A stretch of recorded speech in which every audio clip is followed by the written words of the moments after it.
Assalamualaikum warahmatullahi wabarakatuh. Perkenalkan, kami dari grup 2. Saya Raisa Sucimaulia sebagai leader. Saya Flora Amelia Siti Aziza. Saya Juita Nuraini. Pada kesempatan kali ini kami akan menganalisis aplikasi By KAI. Nah, dalam video ini kami akan menjelaskan 3 poin. Yang pertama adalah latar belakang permasalahan dari aplikasi Akses By KAI. Yang kedua ada dampak dari permasalahan tersebut, dan yang ketiga ada saran pencegahan dari kelompok kami. Langsung aja kita ke penjelasannya.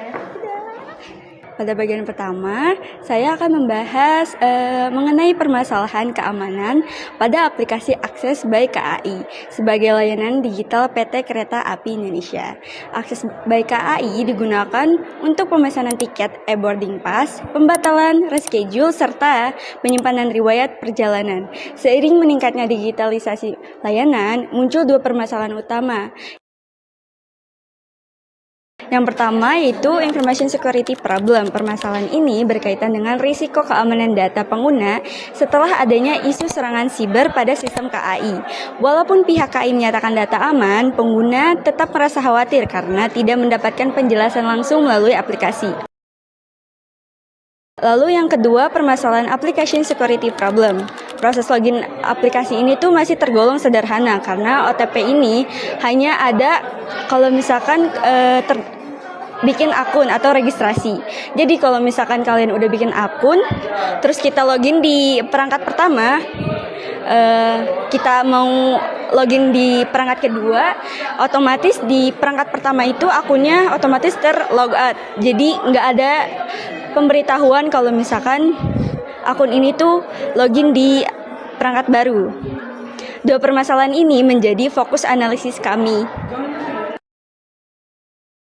Selanjutnya, saya akan menjelaskan mengenai impact analysis, yaitu dampak dari masalah informasi security dan application security pada aplikasi Akses By KAI. Pertama, pada information security, yaitu resiko keamanan data pengguna setelah adanya isu serangan cyber pada sistem KAI. Dampak operasionalnya adalah tim IT harus meningkatkan pemantauan sistem, melakukan pengecekan database, serta menyiapkan klarifikasi kepada pengguna. Sementara dampak non-operasionalnya berupa menurunnya rasa aman dan kepercayaan publik terhadap pengelolaan data oleh perusahaan. Tingkat kritikal masalah ini dinilai medium sampai high karena berkaitan langsung dengan data pribadi pengguna dan reputasi organisasi. Nah, yang kedua, pada application security, yaitu proses login yang masih sederhana meskipun sudah menggunakan OTP. Pengguna belum mendapatkan notifikasi saat ada login dari perangkat yang baru, sehingga penyalahgunaan akun bisa terlambat tidak disadari. Nah, dampak dari operasionalnya adalah kemungkinan terganggunya proses pemesanan tiket dan transaksi jika akun diambil alih oleh pihak lain. Nah, jika dampak non-operasionalnya berupa meningkatnya keluhan pengguna, rasa tidak aman, dan menurunnya kepercayaan pada aplikasi. Tingkat kritikal masalah ini dinilai high karena login merupakan pintu utama akses ke seluruh layanan. Nah, secara keseluruhan, kedua masalah tersebut tidak hanya berdampak secara teknis, tetapi juga pada operasional bisnis, kenyamanan pengguna, dan citra Akses By KAI di mata masyarakat. Sebagai penutup, saya akan menyampaikan saran pencegahan dari kelompok kami. Untuk information security, kami menyarankan penerapan enkripsi data secara menyeluruh, pengelolaan kunci enkripsi yang terpisah, pembatasan akses database hanya untuk pihak yang membutuhkan, dan yang terakhir, penerapan prinsip zero trust dan least privilege.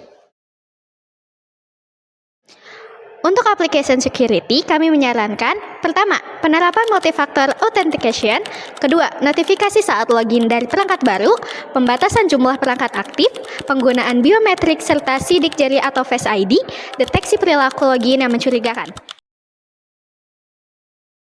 Selain itu, perlu dilakukan edukasi penggunaan mengenai keamanan akun seperti tidak membagikan OTP, rutin mengganti password, dan waspada terhadap phishing.